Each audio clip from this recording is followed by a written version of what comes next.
नमस्कार, कैसे हैं सभी। उम्मीद है बहुत बढ़िया होंगे और परीक्षा प्लस के साथ अपनी तैयारी दिन प्रतिदिन बहुत बढ़िया कर रहे होंगे। आज फिर से हम क्वेश्चन सेशन प्रतिशत चैप्टर का लेके आए हैं, जो 4th सेशन है, चौथी क्लास है। इसमें हम बहुत अच्छे कॉन्सेप्ट तो इवन हम लोगों ने कॉन्सेप्ट की क्लास में भी पढ़ चुके हैं। उस पर आधारित क्वेश्चंस को कैसे छोटी छोटी जो कमियां रह जाती हैं बच्चों में, छोटी छोटी जो गलतियां हो जाती हैं, गणित जैसा विषय, मैथ जैसा विषय जिसमें बहुत बच्चों को दिक्कत होती रहती है, कैसे उन दिक्कतों को, उन समस्याओं को कैसे दूर किया जाए, कैसे हम कॉन्सेप्ट को बहुत अच्छे से बिल्ड कर पाएँ, कैसे हम मैक्सिमम से मैक्सिमम क्वेश्चन कवर कर पाएँ। क्वेश्चन हमारे सामने हो तो उसके सोचने का तरीका, उसे लगाने का तरीका, एग्जाम हॉल में टेम्परामेंट दिमाग का, सब कुछ बातें एक क्लास में होती हैं और हम ऐसे करके स्टेप वाइज एक एक क्वेश्चन करके अपने आप को निहारते चले जाते हैं। फिर से इस सेशन में एक बार खुद को निहारेंगे। हम ये सेशन शुरुआत करते हैं 4th सेशन, लेकिन सेशन शुरुआत करने से पहले एक बार फिर से मैं बता दूं कि ये जो पूरा सेशन चल रहा है ये 10+ कोर्स के अंतर्गत चल रहा है, जिसमें आपके विभिन्न परीक्षाओं के, विभिन्न आयोग के परीक्षाओं के, जैसे यूपी SSSC के, उत्तर प्रदेश पुलिस भर्ती बोर्ड के, यूपी PCS PSC जो बोर्ड है आपका, उसके विभिन्न परीक्षाओं, जैसे अभी आज ही डेट अनाउंस हो गया है, BEO की डेट आ गई है, PCS प्री की डेट आ गई है। तो BEO में मैथ्स खासा पूछा जाता है, अच्छा खासा पूछा जाएगा। आपका यूपी SSSC तो बिना मैथ के आगे जाएगा ही नहीं, लेखपाल में मैथ पूछा ही जाएगा, लोअर मेंस में मैथ्स पूछा ही जाएगा। उत्तर प्रदेश पुलिस भर्ती बोर्ड की कोई भी ऐसी परीक्षा नहीं है जिसमें अच्छे स्तर की मैथ्स न पूछी जाए। जैसे आपका चाहे UPP कांस्टेबल परीक्षा बोल दें, चाहे जेल वार्डर की परीक्षा बोल दें, चाहे हम लोअर मेंस की परीक्षा बोल दें, इधर यूपी SSSC में या उधर यूपी SI में। तो सारे के सारे परीक्षाओं का एक सम्मिलित जो कोर्स चल रहा है, 10+ कोर्स चल रहा है, इसके अंतर्गत हम ये सारी क्लास देख रहे हैं, जिसमें आपका ये जो पर्टिकुलर मैथ्स है, इन सारी परीक्षाओं के जहाँ पे भी मैथ्स पूछा जाता है, वो चाहे वनडे हो, चाहे सिविल सर्विसेज में CSAT लेवल का हो, सब कुछ यहाँ पे हम कवर करेंगे। और ये पूरा का पूरा निःशुल्क है, जिसमें आपको वीडियो पूरा का पूरा निःशुल्क रखा गया है। और अगर आप नोट्स चाहते हैं, PDF चाहते हैं, क्विज़ चाहते हैं, कहने का मतलब प्रैक्टिस चाहते हैं, आप, एक तो होता है पढ़ लेना, एक होता है उस पर प्रैक्टिस करना। जब आप कोई चीज़ पढ़ते हो और उस पर प्रैक्टिस करते हो तो आपके अंदर जो निखार के आता है जो कोई चीज़, वो और भी सॉलिड हो जाता है। तो ऐसा हम इस चीज़ को प्रैक्टिस सेशन में कर सकते हैं, और उसके लिए आपको 3 महीने का 499 रुपये का सब्सक्रिप्शन लेना होगा। बहुत महंगा नहीं है, बहुत सस्ता है। और ये समझ लीजिए कि उनके लिए है जो बंदे कंटेंट राइटर हैं, जो टाइपिस्ट होते हैं, उनका भी घर चलना होता है। हमारा क्या है, हम तो घर किसी तरह चला लेते हैं। आप लोगों के लाइक, डिसलाइक, कमेंट, अच्छे सारी चीज़ों को मिला जुला के सब कुछ अपना घर चला लेते हैं, थोड़ा उससे पेड़ा कसरत बना लेते हैं। लेकिन उनके लिए रुपया बहुत कुछ मायने रखता है, जो शायद आपके सहयोग से उनका काम हो जाए और आपके लिए निरंतर अच्छे गुणवत्तापूर्ण PDF वगैरह देते रहें। इसलिए अगर आप चाहते हैं तो कर लें, बाकी जिन्हें जरूरत नहीं है तो कोई बात नहीं, लेकिन क्लास नोट्स बनाइए। क्लास हम शुरू करते हैं, बहुत अच्छे प्रश्नों को देखेंगे। आज जो पहला क्वेश्चन आपके सामने है, मैं फिर से बता दूं कि ये जो पूरा क्लास मॉड्यूल है, इसमें हम क्वेश्चन सेशन कर रहे हैं। क्वेश्चन सेशन में पहली बात तो हम बहुत आराम से चलेंगे और हम उन बच्चों को ज़्यादा फोकस करते हैं जिन बोलते रहते हैं कि हमारी मैथ्स बहुत ज़्यादा कमज़ोर है।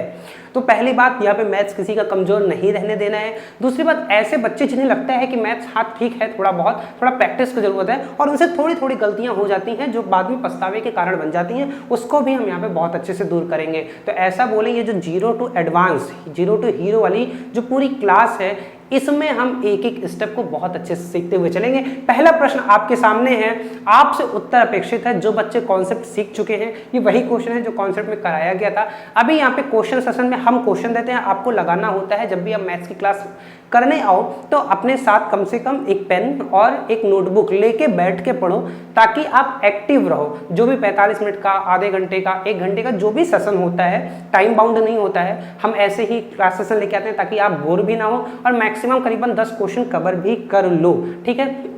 तो यहाँ पे इस चीज़ को हम यहाँ पे कवर करेंगे।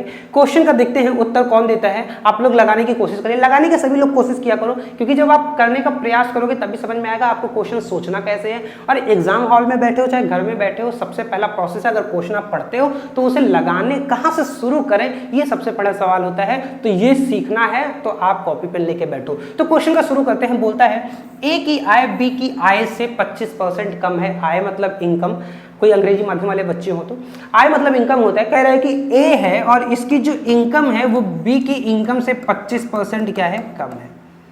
ए की बी के रिस्पेक्ट में, फिर बोल रहा है तो बी की आय ए की आय से कितना प्रतिशत कम है, ये अधिक की बात कर रहा है, ए की आय अधिक है, क्वेश्चन में अधिक दिया है, ये पूछ रहा है कि कितना कम है अगर हम इसके रेस्पेक्ट में देखें, बी का ए के रेस्पेक्ट में देखें और ए का बी के रेस्पेक्ट में देखें तो 25% अधिक है। समझिएगा भाई, जाहिर सी बात है, अगर दो बच्चे हैं, एक बड़ा है एक छोटा है, तो जो बड़ा है वो दूसरे छोटे वाले की नज़र में बड़ा है, तो जो छोटा है वो दूसरे वाले की नज़र में बड़ा ही होगा ना। समझिएगा, ये है, ये एक बच्चा है जो छोटा है, एक बच्चा है जो बड़ा है, तो ये वाला छोटा है किसकी नज़र में, इसकी नज़र में छोटा है, और ये वाला बड़ा है किसकी नज़र में, इसकी नज़र में बड़ा है। बात समझ में आएगा।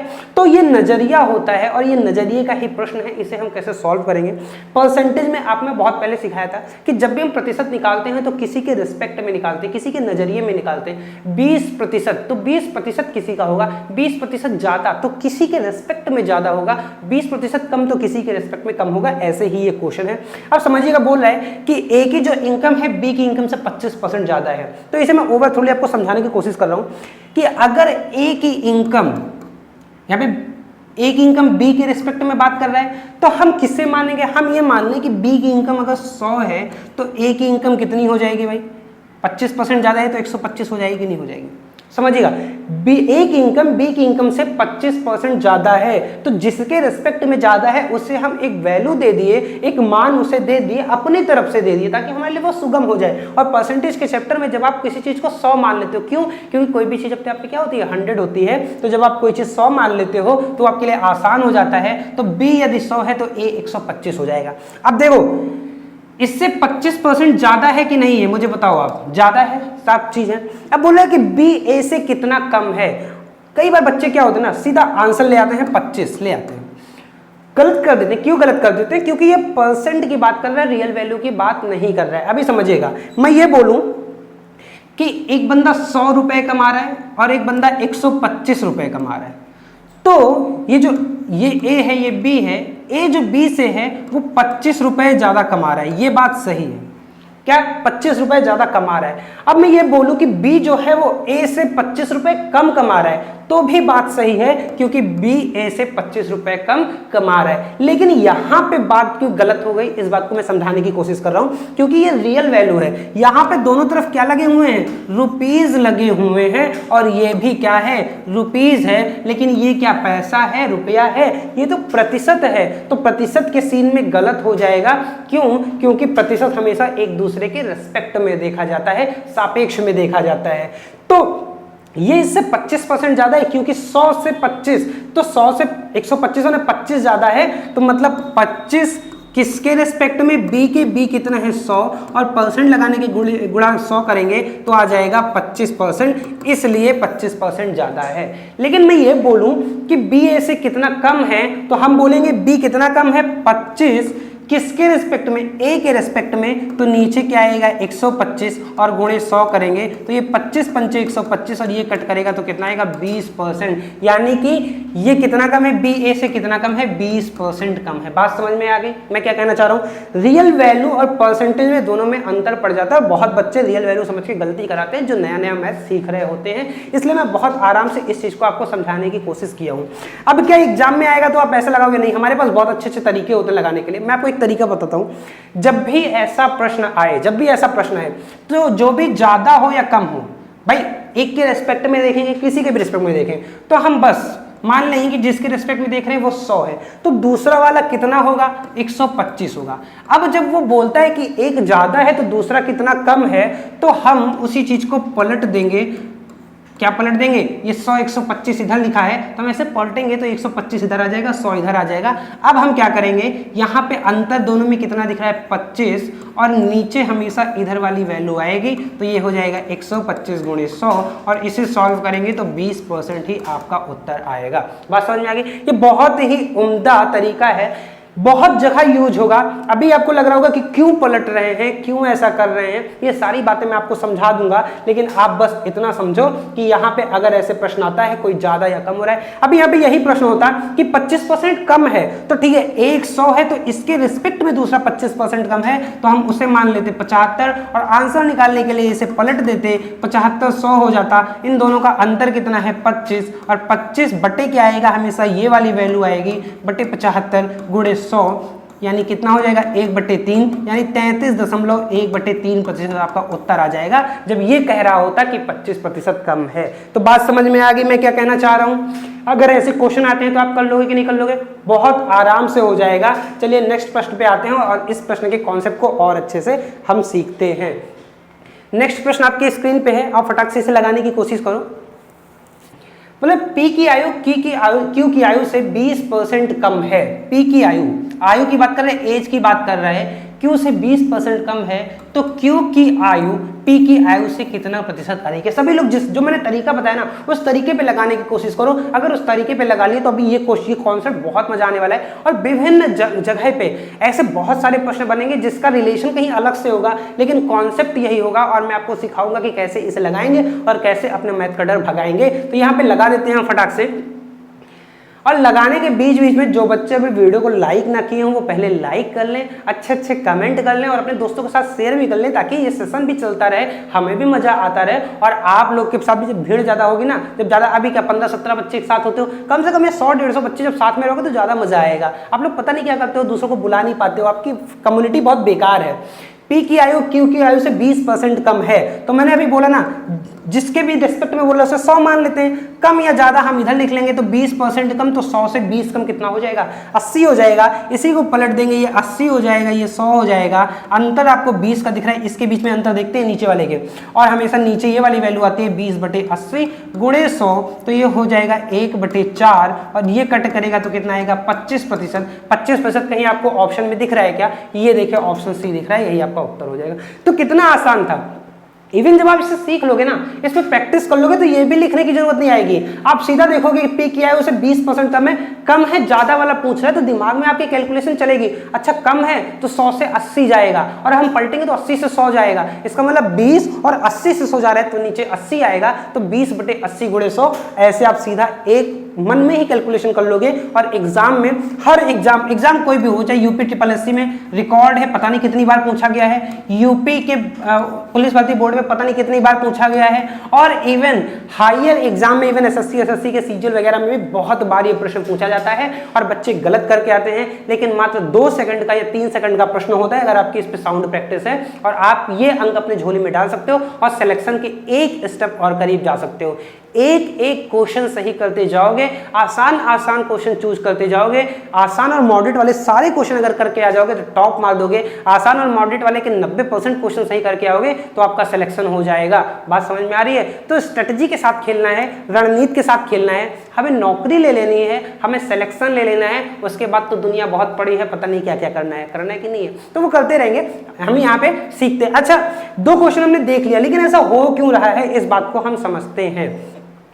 इसका कॉन्सेप्ट जो छुपा हुआ है, ऐसे समझिए 2 नंबर का जो प्रोडक्ट होता है, अगर 2 नंबर का प्रोडक्ट जो है वो कांस्टेंट है, क्या है कांस्टेंट, मतलब मैं ऐसा बोलूं 20 गुणे 5 बराबर 100 होता है कि नहीं, 20 पंचे 100 होता है। या मैं ऐसे भी तो बोल सकता हूं 10 गुणे 10 बराबर क्या 100। मैं ऐसे भी तो बोल सकता हूं 50 गुणे 2 बराबर क्या 100।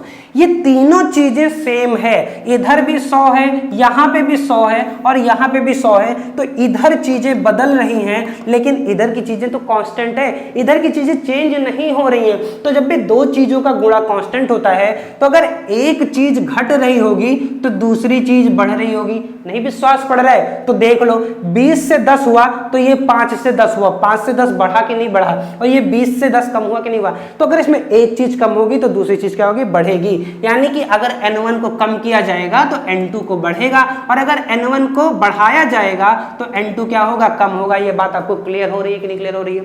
तो बस ऐसे ही यही क्वेश्चन है। तो जब आप पलटते हो ना तो ये देखते हो कि किस रेशियो में ये चेंज हुआ है। क्या 20 से 10 किस रेशियो में चेंज, 2 से 1 में हुआ है, तो ये किस रेशियो में, इसके उल्टा रेशियो में चेंज होगा, 1 से 2 में होगा। तो अगर ये 1 था तो क्या हो जाएगा 2, या 5 था तो क्या हो जाएगा 10। बात समझ में आ गई? ये रेशियो कहां से बदला है, देखिएगा 2 से 1 में बदला है, तो इसका बदलने का रेशियो क्या हो जाएगा, 1 से 2 हो जाएगा, और 1 बराबर 5 था तो 2 बराबर क्या हो जाएगा 10, इसलिए यहां पे ये 10 आ गया जब ये 10 हुआ था। बात समझ में आई?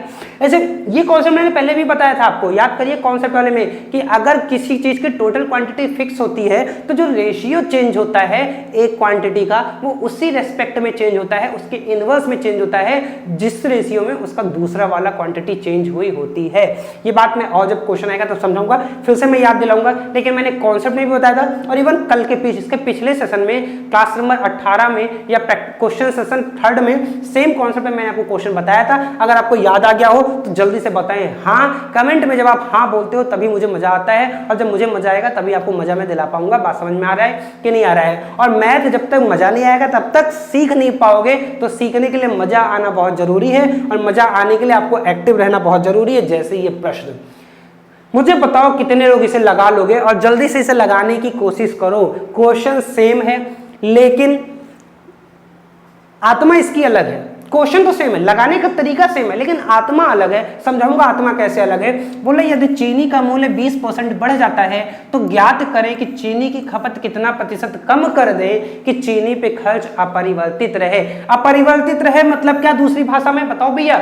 अगर अपरिवर्तित रहे तो दूसरी भाषा में बोल रहे कांस्टेंट रहे, चेंज, कोई चीज चेंज नहीं हो रही है, इसका मतलब वो क्या, वो वैसे ही बनी हुई है, और वैसे ही बनी हुई है इसका मतलब वो क्या है, कांस्टेंट है। तो बस समझ में आ गया, दो चीजों का गुणा बराबर कांस्टेंट, तो एक चीज बढ़ रही होगी तो दूसरी चीज घट रही होगी। तो क्या बढ़ रहा है क्या घटाना है, ये बात आपको डिसाइड करना है। तो डिसाइड कर लेते हैं, उसमें कोई इतना बड़ा पेच नहीं है। क्या बोल रहा है कि मूल्य 20%, अच्छा पहले हम इसे करके दिखाएंगे उस वाले तरीके पे। 20% बढ़ जाता है तो अगर 100 रही होगी तो कोई चीज कितनी हो जाएगी, तेज से बोलो 120। तो हम इसका उल्टा कर देंगे, 120 से 100, और यहाँ पे अंतर कितने का है 20, नीचे क्या आएगा 120, गुणे क्या होगा 100, यानी 20/120 6, और 100/6 करेंगे तो 16 छक्के 96, 16.66, यानी 16 सही 2/3 आपका यही उत्तर आ जाएगा। कितना समय लगा मुझे बताओ, कितना समय लगा इसे लगाने में? मुश्किल से 2 से 3 सेकंड लगा होगा, और अगर आप और प्रैक्टिस कर लेते हो तो बहुत कम सेकंड में इस क्वेश्चन को कर लोगे, और एग्जाम हॉल में हो सकता है पढ़ते हुए लगा लो। इतनी प्रैक्टिस हो जाए कि जब आपको पता हो कि 20% बढ़ता है तो हमेशा 16.23% ही घटता है। ये बात समझ में आ जाए। अब हम इसे समझते हैं कि जो अभी मैंने n1 × n2 बराबर जो कांस्टेंट बताया उसका क्या प्रयोग है इसमें, इस चीज को हम समझते हैं।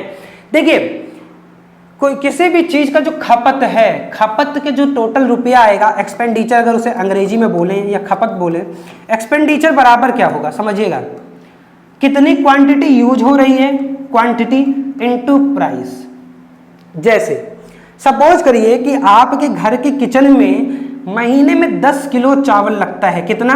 10 किलो चावल लगता है, और 1 किलो चावल का दाम कितना है 50 रुपए है। तो महीने में कुल कितना खर्चा लगता है 500। और यही कहना चाह रहा है कि देखो क्वांटिटी और प्राइस दोनों चीज को गुणा कर देंगे तो एक्सपेंडिचर आएगा। अब क्या कह रहे चीनी का मूल्य बढ़ जाता है, ये बढ़ गया है, कितना हो गया है, कितना बढ़ गया है 20% से बढ़ गया है। समझने की कोशिश करिएगा। तो इससे कितना कम कर दिया जाए कि उसके खर्च अपरिवर्तित रहे। तो अब ये जिस रेशियो में बढ़ेगा ये उसी रेशियो में घटेगा। तो अभी समझिएगा 20% बढ़ गया है, मतलब परसेंट हटाएंगे तो 20/100 यानी कि 1/5। यानी कि अगर कोई चीज 5 थी तो कितनी हो जा रही है 6 हो जा रही है। तो ये उसी रेशियो में रहेगा, 6 रहेगी तो कितना हो जाएगा 5। तो 6 बराबर 10, तो 5 बराबर नहीं निकाल लोगे, ये वही चीज है। बात समझ में आ गई। हम इधर से पलटे चाहे इस तरीके से करें, दोनों कॉमन सेम है, कॉन्सेप्ट सेम है, लेकिन ये आपके समझने का तरीका अच्छा है, लगाने का तरीका अच्छा है। इससे आप एग्जाम में बिना गलत किए हुए किसी आप और तरीके से जाओगे कंफ्यूज हो जाओगे। क्यों आप कंफ्यूज हो भैया, इतना तो समय होता नहीं है। और फिर वहां पे अपने आप को बहुत ज्यादा ये तो दिखाना नहीं कि हम बहुत बड़े 30 मार खाए हैं, हम बहुत बड़े विद्वानी और ज्ञानी हैं यहाँ पे कि हम इसे 10 तरीकों से लगा लेंगे। अरे भैया एक तरीका सीखो और लगा के अपना काम चलता करो, है ना। दूसरे भी तो प्रश्न पड़े हैं 150 के पेपर में, 149 प्रश्न और हैं कि एक ही प्रश्न में आपको सारा समय देना है, नहीं देना है। पीएचडी मत करो, आपसे बता रहा हूं, बुद्धिमान बनो, समझदार बनो, ज्ञानी बनने की जरूरत नहीं है। यहाँ पे एक तरीका ऐसा कर लो कि आपकी आत्मा में घुस जाए, आपके जहन में घुस जाए, और आप जब आपके सामने एग्जामिनेशन हॉल में आओ तो बस बाउंड्री के पास छक्का मार के आओ। तो फिर देखते हैं नेक्स्ट क्वेश्चन, समझ में आ जाएगा आपको बहुत अच्छे से। देख लो, लगा लो, अगर लग जाता है तो समझ लो कि हो गए भैया समझदार, हो गए विद्वान। नहीं आता है तो निराश होने की जरूरत नहीं है, जब तक मैं हूं तब तक कोई दिक्कत नहीं है। दिक्कत तभी खड़ा होगी जब मैं नहीं रहूंगा। तो मेरे रहने के लिए आप अच्छे अच्छे लाइक और कमेंट कर दिया करो, और हो सकता है तो 499 वाला प्लान भी खरीद लिया करो, टीम को भी थोड़ा उसका हौसला मिलेगा और हमारा भी थोड़ा घर का खर्चा चलेगा। दाल का नमक भी खरीद लेंगे तो हो सकता है अच्छी अच्छी सब्जी भी खरीद लें और खर्चा पानी निकल आए। तो ये आप समझदार हो, खैर बुरा मानने वाली बात नहीं है। और अगर बुरा लगे तो भैया उसके लिए माफ करिएगा, लेकिन क्या करें, मजबूरी है, जब तक कमाएंगे नहीं तब तक आगे कैसे बढ़ेंगे। तो चलिए, यदि वनस्पति तेल का मूल्य 10% बढ़ जाता है तो ज्ञात करें कि वनस्पति तेल की खपत कितना प्रतिशत कम कर दे कि वास्तविक तेल पर खर्च अपरिवर्तित रहे। अब बताओ, इसमें पीएचडी करोगे क्या? नहीं। इसमें N1 × N2 बराबर क्यू एग्जामिनर को दिखाओगे क्या? नहीं। इसमें क्या करोगे? बोलोगे बढ़ गया है तो कोई बात नहीं, 100 से 110, 110 से 100, चेंज आ रहा है 10 का बटे 110 गुणे 100। बताओ क्या मंत्र पढ़े? कोई मंत्र पढ़े? कोई यहाँ पे आपको एक्स्ट्रा एनर्जी लगी? कोई आप यहाँ पे ज्ञान बांटे? नहीं बांटे ना। 0 0 काट दो, 100 बटे 11, यानी कि क्या आ जाएगा? 11 9 या 99। 9 के पास में जो भी ऑप्शन दिख रहा है वो टिक मार के चले जाओ। जरूरत क्या है आगे लगाने की? जब आपको पता है कि 100 बटे 11 करोगे तो 9 बार ही जाएगा, इससे ज्यादा बार नहीं जाएगा, तब आपको 15, 20 और 11 फिर दिमाग पूरा कैलकुलेट करने की क्या जरूरत है? आपको 9 वाला एक ही ऑप्शन दिख रहा है और आप टिक मार के चले हो। ये भी बुद्धिमानी होती है। जितनी बार आप मैथ के प्रश्न लगा रहे हो, आप हाथ तो यहां चल रहा होना चाहिए, लेकिन निगाह आपका कहां होना चाहिए? ऑप्शन में होना चाहिए। कहीं पे निगाहें, कहीं पे निशाना, ये करके जब चलोगे ना तभी जाके मैथ आपको बहुत अच्छे से आएगी। और बेटा देखो, एग्जाम अगर हॉल में हो तो आपको 1-1 सेकंड बचाना पड़ेगा। वो 1-1 सेकंड आपके लिए संजीवनी बूटी का काम करेगा। लास्ट में जब आपका कोई ऐसा प्रश्न मिल जाएगा जिसे आप दिल दे बैठे थे पिछले वर्ष में, जो आपका चहेता प्रश्न था और उससे इमोशनली अटैच हो गए हो और उसे समय देना चाहते हो, उसके साथ बेवफाई नहीं करना चाहते हो, उसके लिए समय बचा लोगे। जब ऐसे प्रश्नों में 1-1 2-2 सेकंड अपना बचा लोगे तब। तो ये थोड़ा गुरु मंत्र है, इसे झोली में डाल लिया करो, बगल वाले जेब में रख लिया करो, किसी को दिखाया मत करो, बहुत आगे काम आएगी। नेक्स्ट क्वेश्चन पे आते हैं। क्वेश्चन बहुत प्यारा है और जो इस बच्चे को लगा देगा समझ लो उसका भविष्य भी उजाले में है। तो ये तय आपको करना है, भविष्य उजाले में है कि अंधेरे में है। क्वेश्चन पढ़ते हैं। बोल रहे कि यदि प्याज के मूल्य 50% की वृद्धि कर दी जाए तो प्याज का खपत कितना प्रतिशत कम कर दे कि प्याज पर खर्च परिवर्तित रहे। कॉन्जिक्यूटिव 3 क्वेश्चन ऐसे ही मिले हैं। क्यों मैं इतना क्वेश्चन आपको करा रहा हूं, क्यों बार बार एक ही प्रश्न को आपको करा रहा हूं? ताकि आपकी आत्मा में घुस जाए, आप हवा में लगाने लो, जिसे बोलते हैं ना साउंड प्रैक्टिस।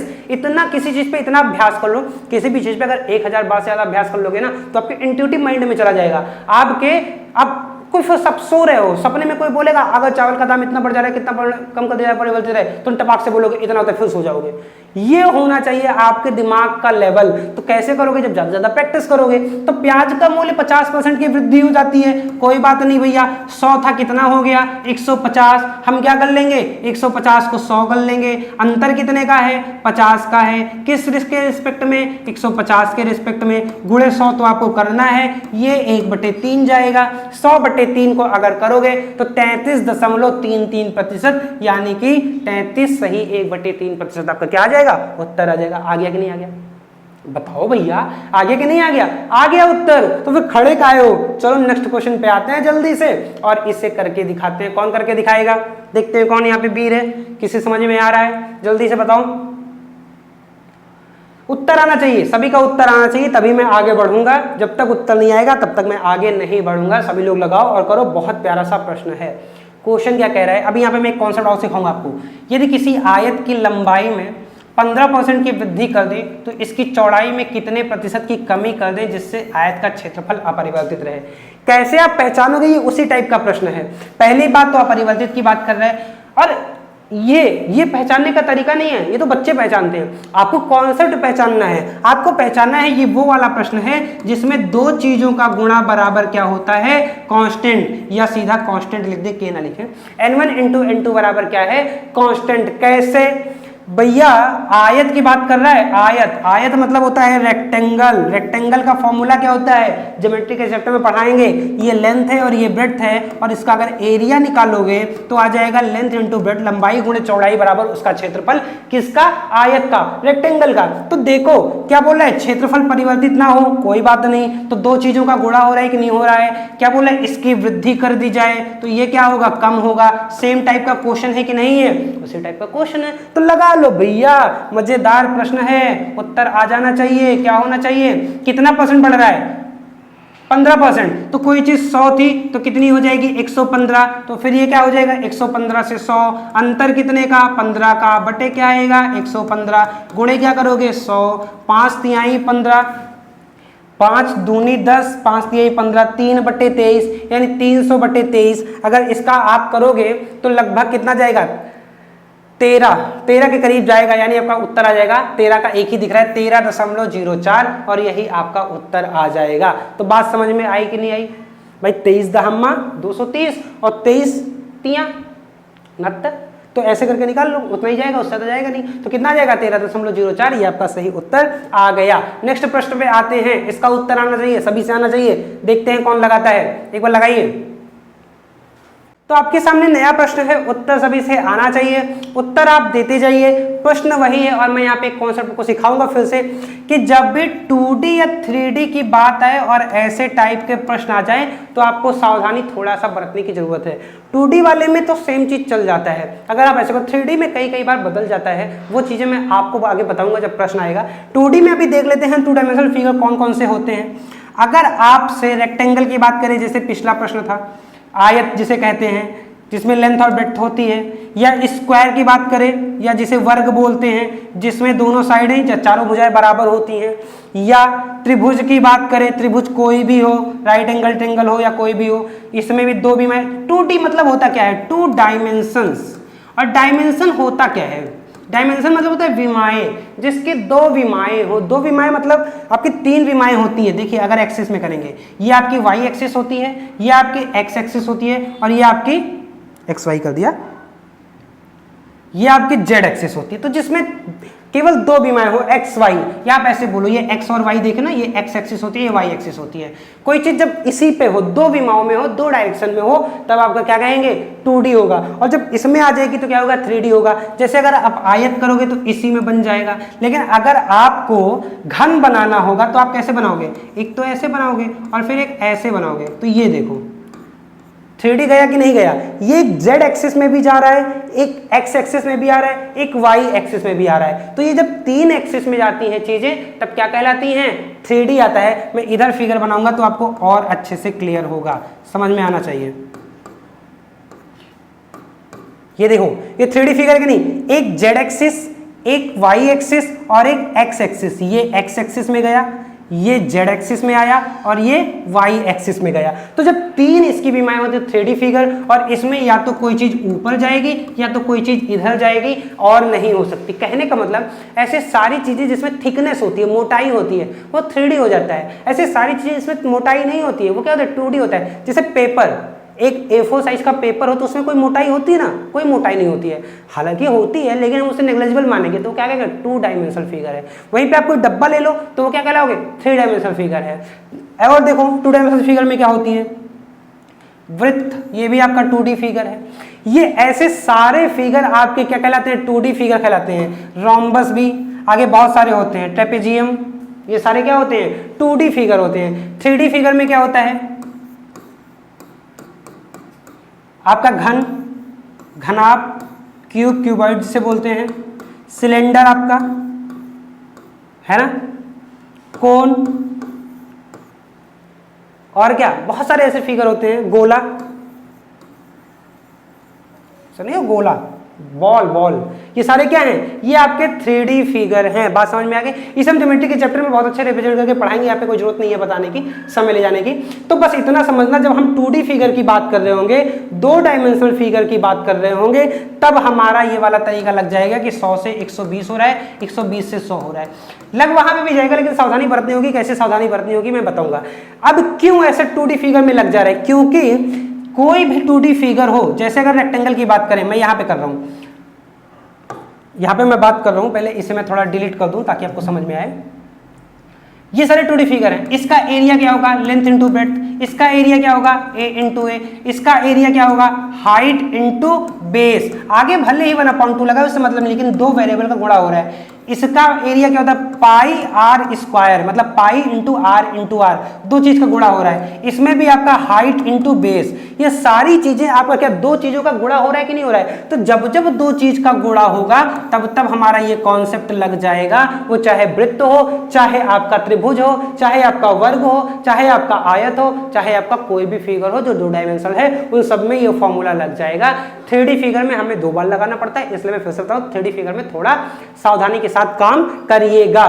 तो 2D फिगर में आता है तो आंख बंद करके, बिना कुछ संकोच किए, बिना किसी शर्म के, बेशरम तो आप लोग हो ही गए हो, है ना, लेकिन इसे कर देना है। तो यहाँ पे भी ठीक ऐसा था, बोले यदि त्रिभुज की ऊंचाई 40% की कमी की जाए तो त्रिभुज के आधार को कितना बढ़ा दें कि क्षेत्रफल अपरिवर्तित रहे। तो बस सोचना विचारना कुछ नहीं है, 100 से हो गया है 60, तो ये हो जाएगा 60 से 100, अंतर दिख रहा है 40 का, बटे आएगा इधर वाला 60 गुणे 100, यानी कि 2/3 गुणे 100, 200/3, यानी 66.66 या 66 सही 2/3। ऑप्शन डी आपका सही उत्तर आ जाएगा। बोलो समझ में आया कि नहीं आया, थोड़ा ज्यादा हो गया, कोई बात नहीं, सीख लोगे, पेचिश नहीं हो जाएगी, आएगा, पच जाएगा, सब कुछ आएगा।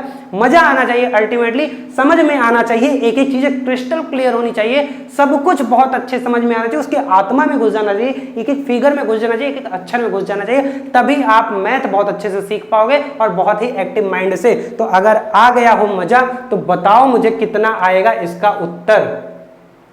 एक पुस्तक का अंकित मूल्य क्रय मूल्य से 20% कम है।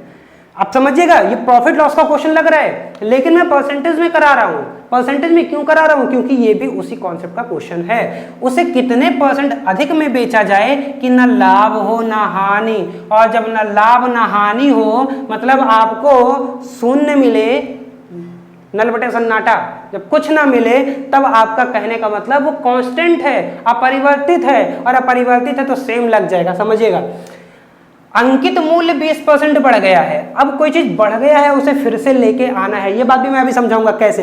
यहीं पे समझ लीजिए, कोई चीज यहां से स्टार्ट हुई, बढ़ के यहां पे गई, इसे फिर से कम करना है, यहीं पे लाना है। तो जब जब कोई चीज बढ़ रही हो और उसे फिर से लाना हो, कम करना हो वहीं पे, तो भी हमारा यही कॉन्सेप्ट लग जाएगा। तो ये भी यही है। अब बोला है कि 20% बढ़ जाएगा अंकित मूल्य, तो 100 से कितना हो जाएगा, 120। अब बोला उसकी बिक्री कितनी कम हो जाए, बताइए उसे कितने % अधिक में बेचा जाए। अच्छा, ये कम हो गया है, 100 से 120 नहीं, मैं गलत हो जाता, 100 से कितना हो गया है, 80 हो गया है, और बोला है उसकी बिक्री कितनी बढ़ा दी जाए कि कोई परिवर्तन ना हो। अभी समझिएगा ये कैसे प्रश्न है। सपोज करिए पहले 20 कोई पेन विक्रेता था, पेन बेचता था, 20 पेन बेचता था और एक पेन का दाम 10 रुपए था, तो उसे कितना मिलता था, 200। अभी भी वो 200 रुपए ही प्राप्त करना चाह रहा है, लेकिन जो अंकित मूल्य है वो कम हो गया है, मतलब 10 से 20% कम हो गया, ये 8 हो गया है। तो यहाँ पे इसे कितना कर दें, यहाँ पे जाने के लिए 25 से गुणा करेंगे, 25 चौके 100, 25 अट्ठे, तो देखो ये 20 से 25 हो गया कि नहीं हो गया। अगर ये 10 से 8 हुआ है तो ये बढ़ जाएगा। क्वेश्चन में अगर ये कांस्टेंट है, ये जिस रेशियो में कम हो रहा होगा ये उसी रेशियो में बढ़ रहा होगा। तो यहाँ पे बे है 100 से 80, तो ये हो जाएगा 80 से 100, हो जाएगा 20/80 गुणे 100, यानी कि 1/4 गुणे 100, यानी कि 25% बढ़ना चाहिए, और 25% बढ़ गया है। आप देख लो, समझ में आ गया। ऐसे प्रश्न कर ले जाओगे, कोई दिक्कत तो नहीं आएगी, आराम से हो जाना चाहिए। नेक्स्ट प्रश्न पे आते हैं। बहुत ही अच्छा प्रश्न है, अंतिम प्रश्न है शायद, इसके बाद चॉकलेट क्वेश्चन मिलेगा। देखते हैं, दो राशियों के गुणनफल में एक की राशि 30% कम हो गई, दूसरी राशि को कितने प्रतिशत बढ़ाया जाए कि गुणनफल शुद्ध शुद्ध प्राप्त हो। तो ये मैंने भी तो बताया, अगर n1 इंटू n2 बराबर कॉन्स्टेंट है तो लग जाएगा। तो बस सेम क्वेश्चन है, लगा डालो भैया, आंख बंद करके कितना हो रहा है, कम हो रहा है। 100 से 30 कम होगा तो 70, तो ये 70 से 100, ये हो जाएगा 30/70 गुणे 100, यानी कि 300/70, 300/70 नहीं, 300/7 आएगा। 300/7 आएगा तो ये 42.6/7, 42.6/7% आपका सही उत्तर आ जाएगा। क्लियर है बात। अभी देखिएगा यहाँ पे प्रश्न तो अब आसान लगने लगा होगा, प्रैक्टिस भी आपकी साउंड हो गई होगी, अब आपको समझ में आ गया होगा क्या करना है क्या नहीं करना है।